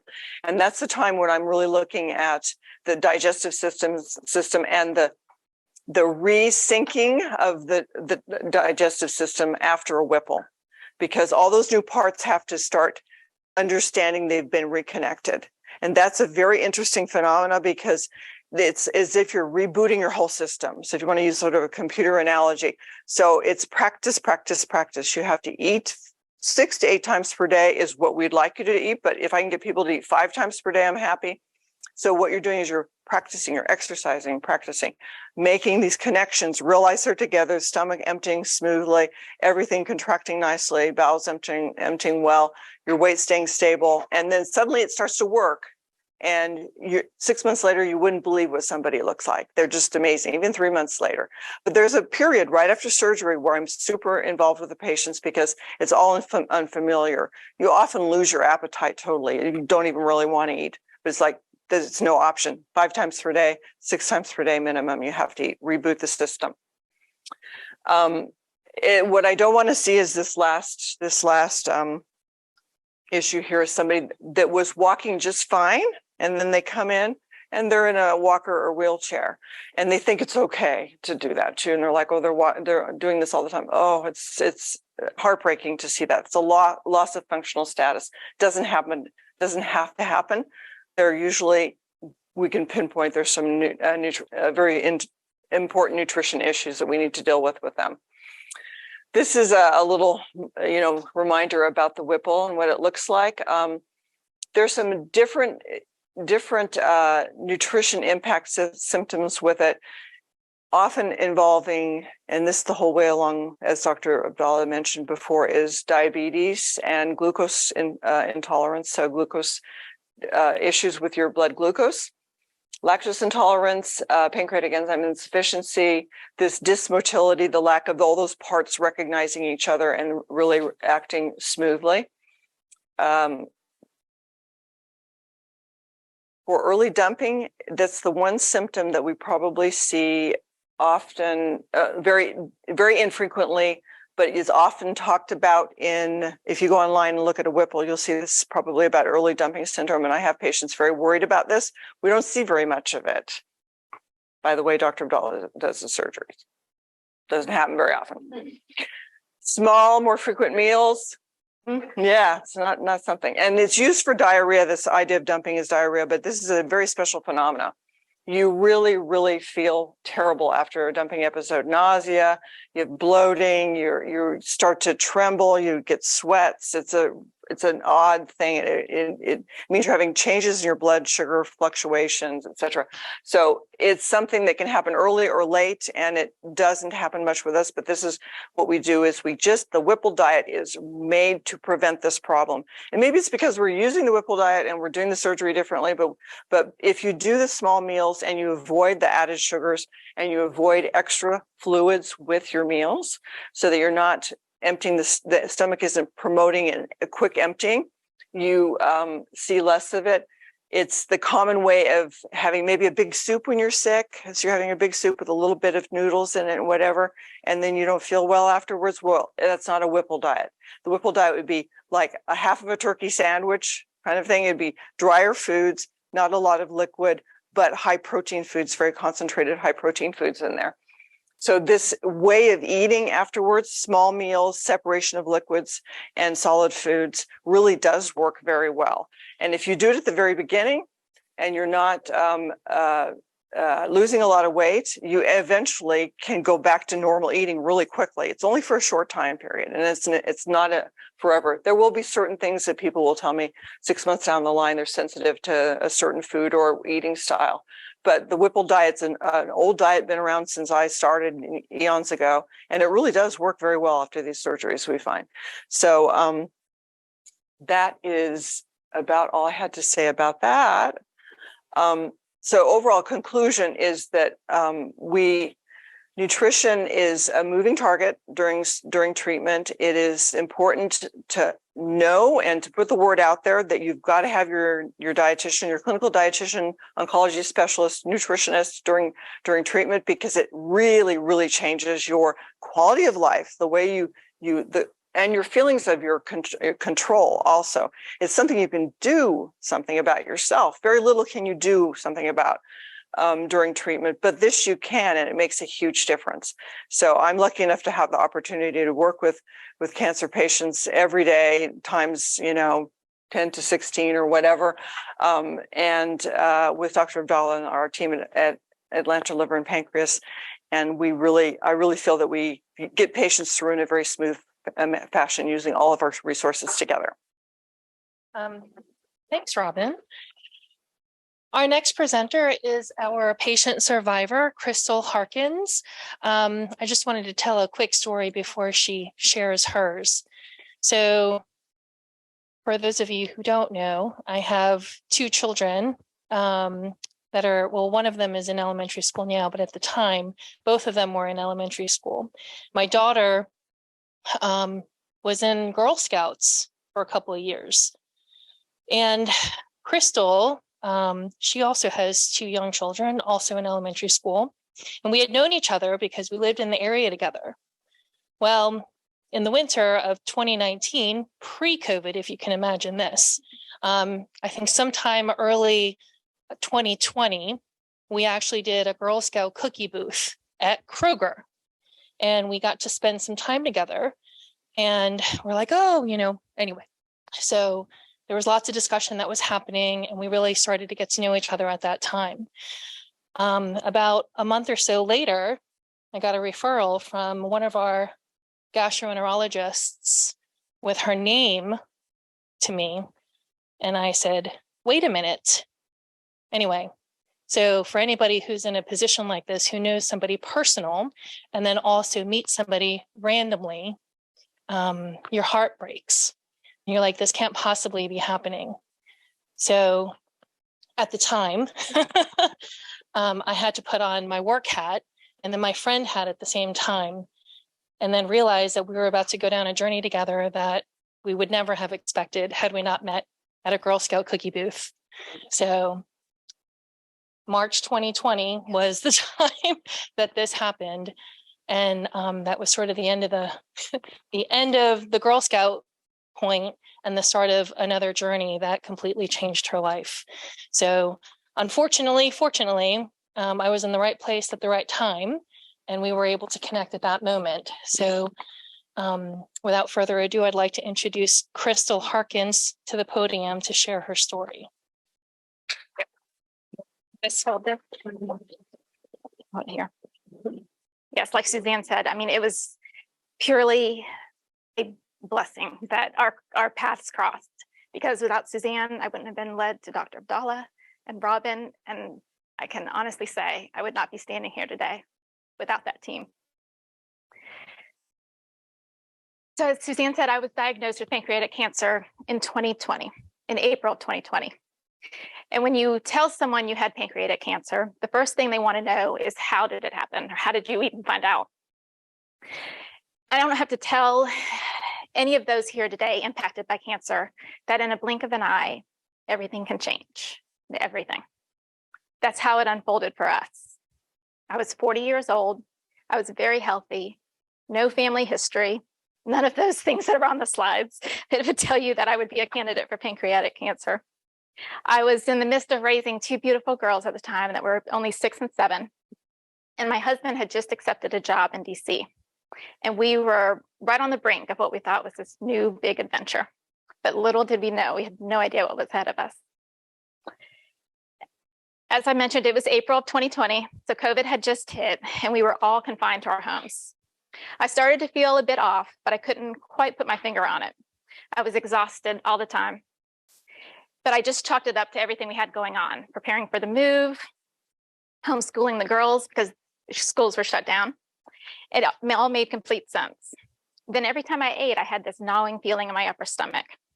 And so we just thought it was a stomach bug. And after a couple of weeks of not feeling great, my husband urged me to go get it checked out.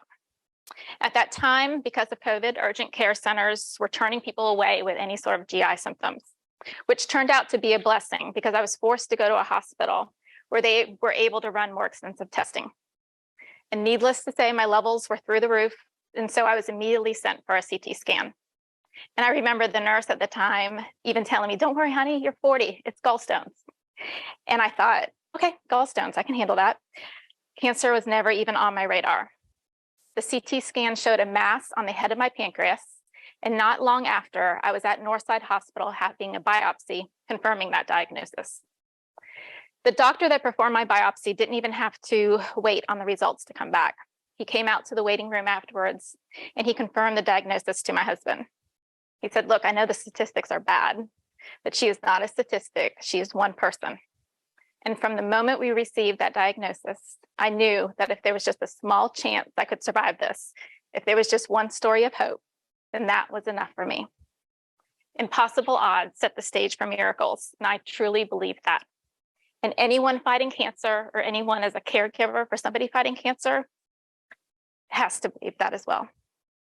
When I met with Dr. Abdalla and his amazing team to talk about the next steps, they filled me with nothing but that hope. My tumor was resectable at first.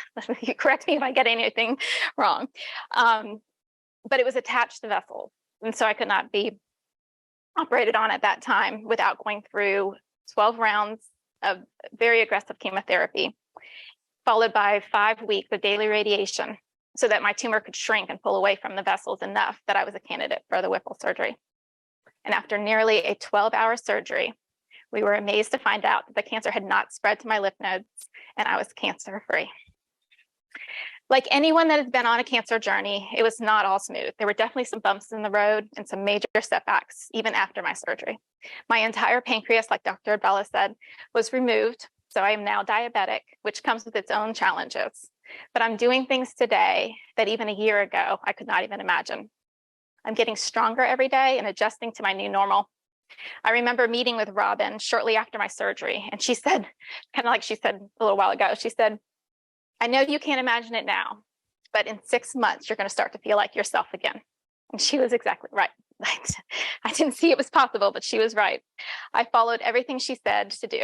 And like a baby, I had to retrain my entire digestive system.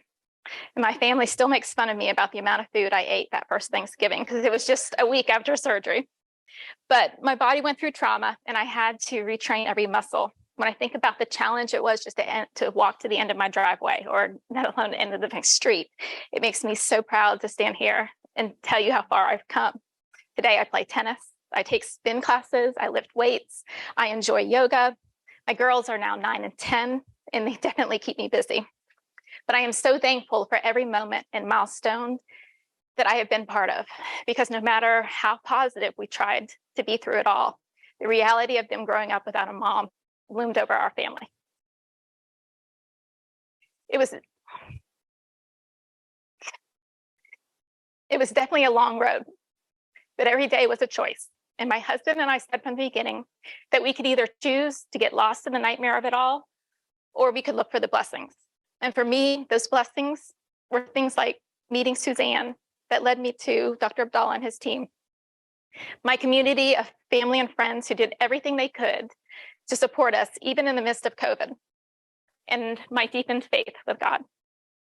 The silver lining in all this was that at my age, I was given a gift that most people don't receive until the end of their life, a gift of clarity of what truly matters in life.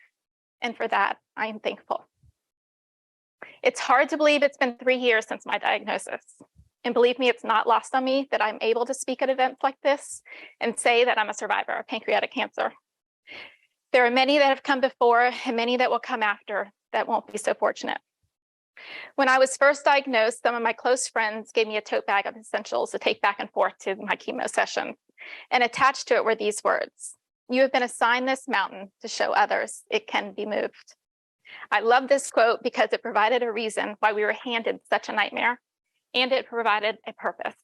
I thought, if I can get through this, others will believe they can too. There were so many times along the way when our faith was tested. We had setbacks in treatments, chemo completely knocked me out at times. But as they say, you never know how strong you are until being strong is the only choice you have. My strength came from my family and friends and the stories of people that survived. And that is what patients and caregivers in the midst of the fight are just yearning to hear. All they need is that one story of hope to get them through whatever it is they're facing. And that is why we're here today, to raise that awareness in the community and to provide the support and hope to everybody whose lives have been impacted by this horrible disease.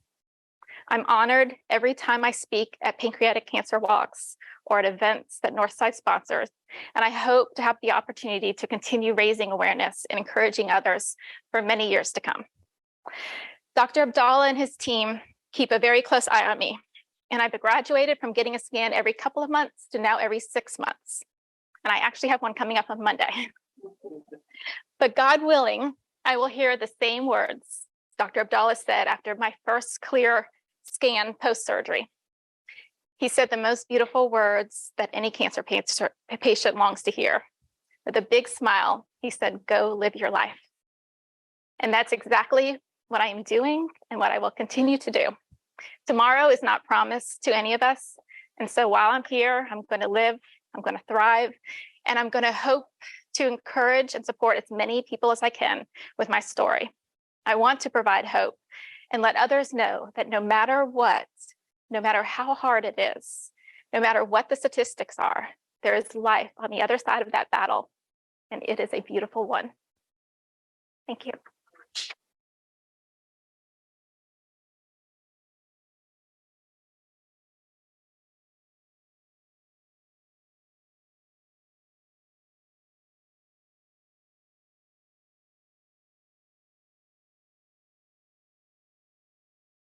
Okay, thank you so much, Crystal. We are going to move on to questions, and we're going to have Dr. Abdalla come up to field the Q&A session. So there may be some questions on chat as well. Crystal does have to take off. So if there are any questions for her, we will take them, and I will gladly communicate with her, and then we'll be able to send any responses out later. If anybody does have questions, we will certainly do our best to kind of field them in the right way. Robin will also be up here as well. See, we saved the best for last. Yes, please.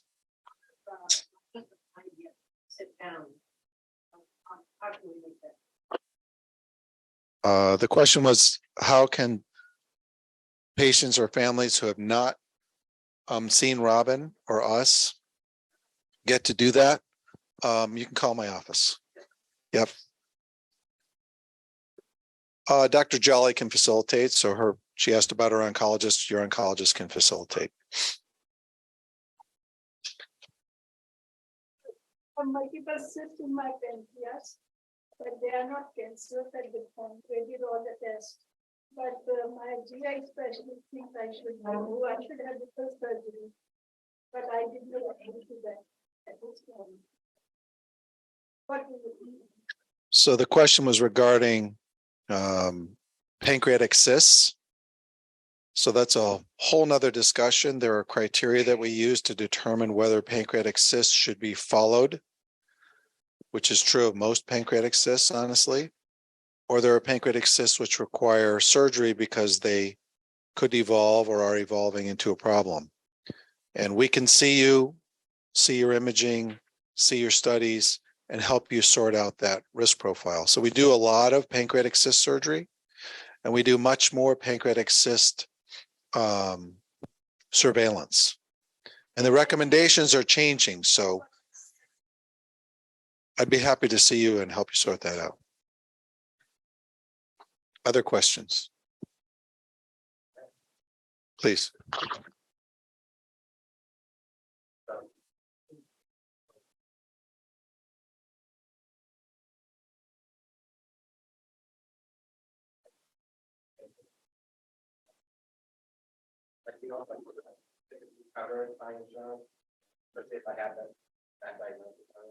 So two terrific questions.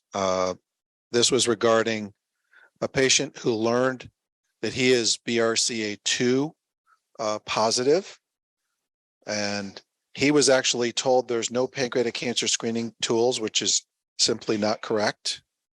And the second question was, is screening in that scenario covered by insurance? So first, BRCA1 and 2 are the two genes that we screen most patients for pancreatic cancer. There's very organized pancreatic cancer screening programs. It is astonishing that you can go to an NIH cancer center and they don't know the truth.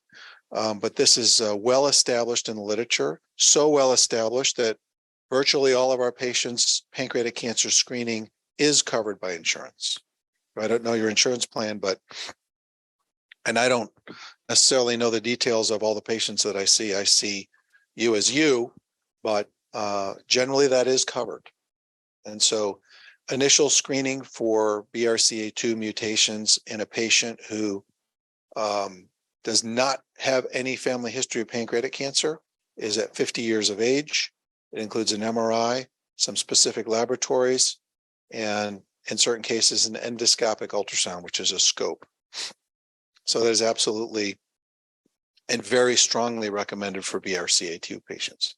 We adjust the screening in all patients, but typically pancreatic cancer screening continues yearly because for most genes, the risk increases with age. So some will say, okay, you have an X-fold increase in pancreatic cancer, which is sort of a dumb and meaningless thing to you as a person. But what is interesting is that the risk increases with age. So the screening strategy can change with age too, but we can see you. We'd be happy to help any patient who has a known mutation or family history. You can reach out to our office and we can help you sort that out. Other questions?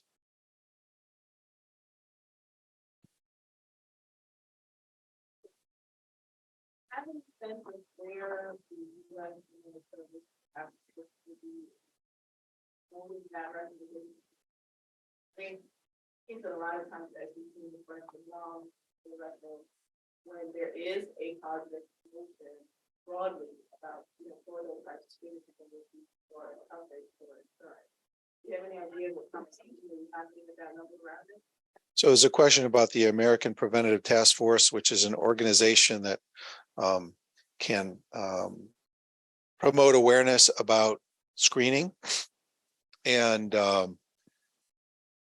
we as an institution are engaged in a huge array of efforts to get knowledge out. Some are through organizations like PanCan, which actually has great reach, the cancer support community, as well as a number of others. And so as we work in these groups towards enhancing awareness. I mean, to me, if cancer centers that are accredited by the NIH aren't passing the word, we have a problem.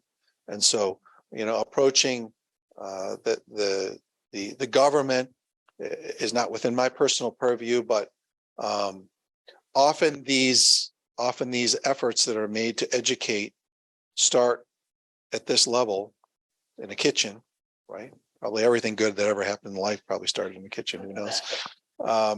But these are one of many pronged efforts that we're making.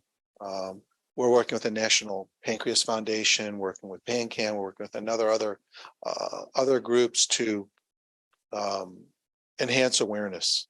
So we're hopeful and persistent. Thank you.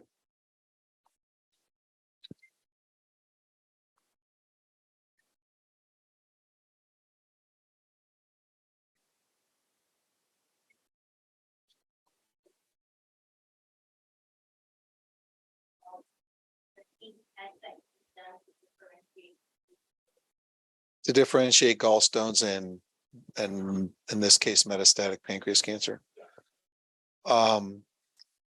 First, it has to be in the mind of the clinician who's evaluating the patient. That's probably the most important thing, honestly, because most delays to care relate to it not being in the head of the person you're seeing. So virtually all the tests that we do should help us to differentiate complicated gallstones, because gallstones are extremely common, but complicated gallstones are less common. But to differentiate between complicated gallstones and metastatic cancer. So there are dozens of tests that would probably be helpful. But the critical piece is that sometimes when you have a problem, whatever it is, you need to get to a center of excellence. You need to be in a place where all the array of all these experts reside. Because one of the reasons that outcomes are better in the multidisciplinary setting is everyone is tuned into the wild and crazy and mad array of options. So if it's not in our minds, we're not going to think of it. So the most important advice is, if you live in DC, you need to go to a good place. If you're in Seattle, you need to go to a good place. If you're in Paris, you need to go to a good place. And the over the phone advice isn't always the best, but getting to a center of excellence is usually the key that opens the door to the truth. There's only one truth. Pancreas cancer patients know it. Whether you're Cristall Harkins and you're 40 and you feel lousy and you're thinking gallstones, the truth is what she needed. She got the truth. She said, what do I have to do? And then she found her way. That's the case, I think, with all the problems that we deal with. So get to the center. Get to a center of excellence. I think there's one more question. Yeah, I was going to ask about the history and whether it's related. I had always understood that it wasn't a family history. Somebody in the family had it. I was diagnosed 4 years ago with it, and now 3 years cancer-free. But one of my brothers in 98, he was 41, and he was diagnosed too late. But he's got a couple of kids, and there's lots of people in my family. Should they be tested? What tests should they be asked?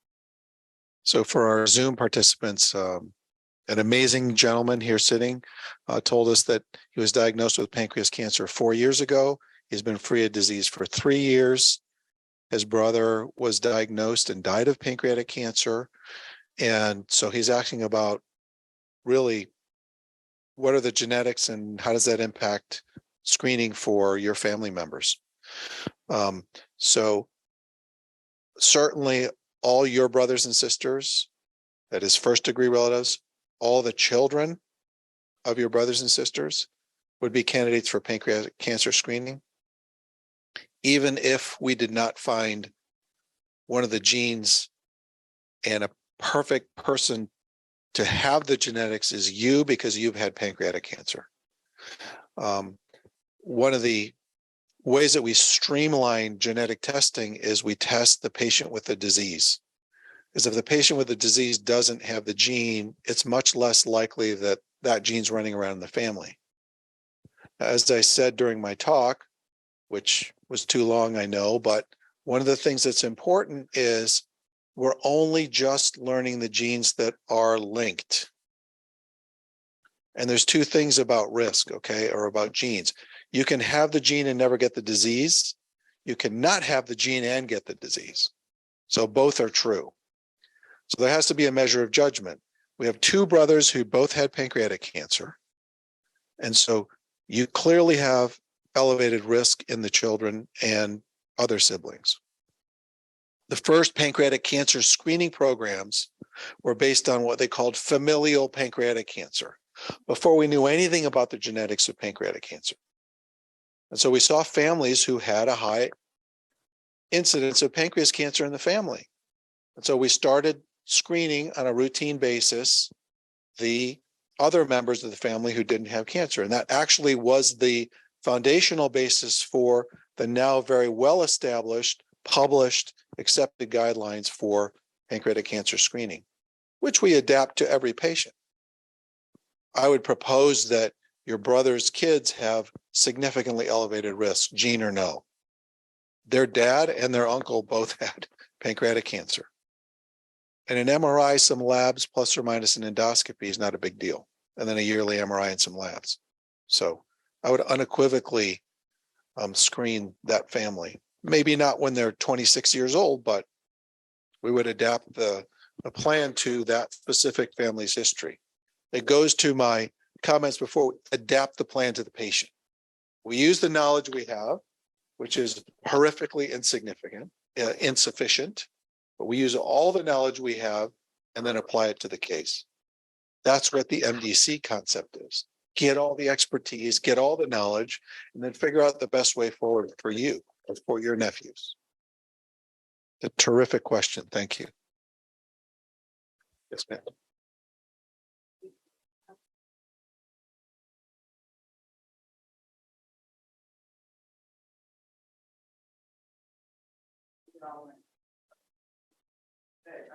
Am I hearing that shouldn't really get too excited about that? I would be excited about it for an array of reasons, but does it mean that your kids are not at slightly higher risk than someone whose mom didn't have pancreas cancer? They're probably at a little bit higher risk. And your siblings. The current published recommendations are not to screen all those people. An MRI and some labs doesn't seem like a tragic thing to do. And again, if your kids are young, we would mitigate that. One of the important things is if young people whose parents had pancreas cancer, who didn't have the gene, are engaged in that process, you know, next year we're going to have new recommendations. In 5 years, we're going to have more new recommendations. In 10 years more. So those 20-year-old kids are, God willing, eventually going to be 70. So if they're engaged in this continuous evolution of information, the chances are much greater that they can avoid a problem or have a problem discovered early. So that's the principle that I would apply.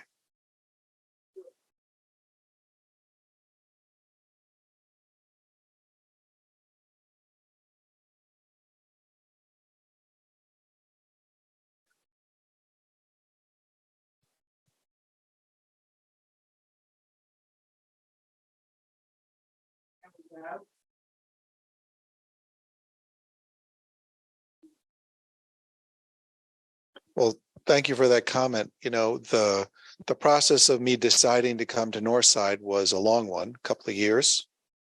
And basically what I laid on the table was that if we're going to have a liver pancreas program, then we had to have all these specific pieces in place, which tortured a lot of people in that process. But these are the fruits of attending to these details. Robin in my clinic was a requirement that I had. Said, if you want me to come and build your program, then I have to have program manager, which was Suzanne. I have to have a nutritionist in my clinic. I have to have mid-levels. I have to have all these pieces. And then I have to be able to build the program and hire more surgeons and grow the program. And Northside took all those steps. The Northside Cancer Institute took all those steps. I won't tell you how much money they spent before I would sign on the bottom line, because I was not going to come to a program that wasn't going to deliver the full package. And again, I'm astonished that programs at big centers lack so many of these elements. Why? Because it's a heavy cross to have dropped on your shoulders. And if you don't have a lot of people helping you carry it, you might get through it, but why? We can make it.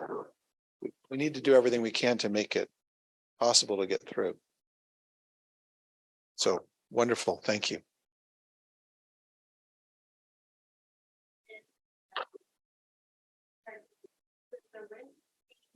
Not a direct family member as far as like the grandparents.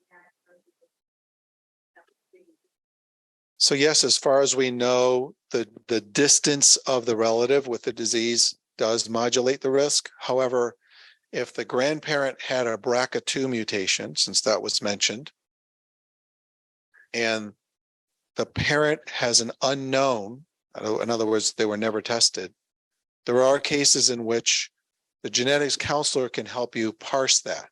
So when we see patients who are at risk, one of the many team members that we have is a genetic counseling team that's quite vast, actually. So they'll discuss and work out your whole family tree, because there are many cancers that can be linked to pancreatic cancer that aren't pancreas cancer, like kidney cancer, like prostate cancer, like breast cancer, like ovarian cancer, like uterine cancer. There are a bunch of cancers that can be linked. And so they look at that risk profile, and then we can together determine whether testing is needed and whether screening is indicated. So it's a complicated answer to yes, there's probably lower risk as you get further away from the index patient with cancer.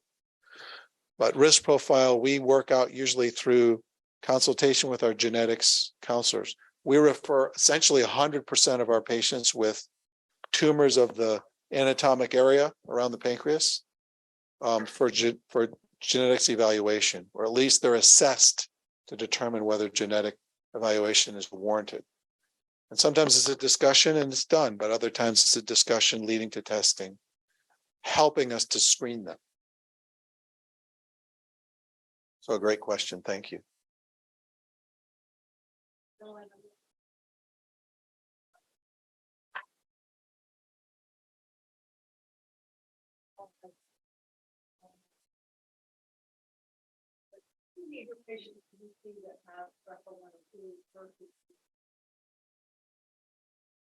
So the question was from a patient with Lynch syndrome, which is a very specific genetic finding that is associated with multiple cancers, which she keeps thinking up one of them on the list every couple of years, and yet she's still here. I would say that association with pancreas cancer is less strong than BRCA2. BRCA2 is probably number one, BRCA1's number two. There's a couple other mutations that are probably 3 and 4, and then I'd say Lynch is 5. You're testing me. But the array of genes that are associated with risk are great. Risk is a weird thing. Remember, every time you drive your car, you're at risk to die or get in a car wreck, right? So every single time you drive your car, you're at risk. That risk may be 0.0001%, but you don't get in a 0.0001% accident. You get any 100% accident or a 0% accident. Right? So these numbers apply to populations or groups. You're an individual, you're either going to get it or you're going to not get it, one or the other. There's no in between.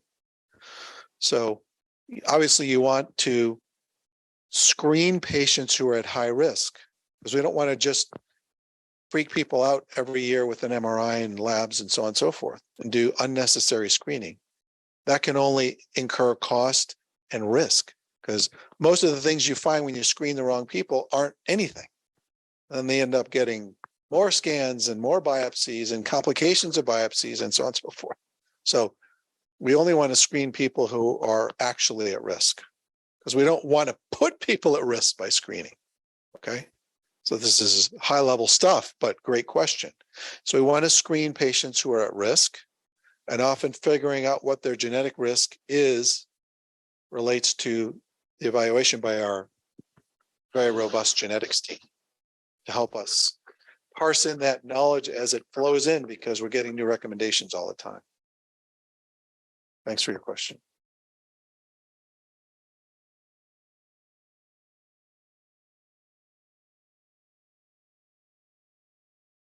So we'd like to thank all of those who participated. I'd like to thank Robin. I'd like to thank Suzanne. I'd like to thank PanCan. I'd like to thank CSC. And I'm going to give it over to the MC. Thank. I don't have the MC voice like this guy.